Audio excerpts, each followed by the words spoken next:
Hello everyone, I hope you are doing well. Today we'll talk about how to fix or how to solve the problem of stuck on starting on the application of ChatGPT. We click on settings.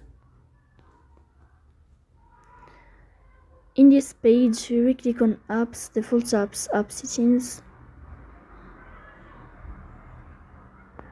Here you will search about ChatGPT and we click.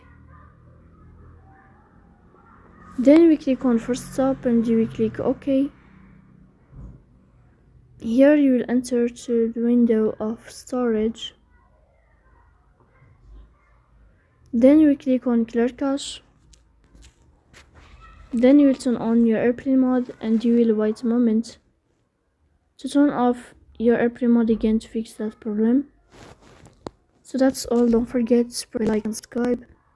See you next time and thank you for your watching.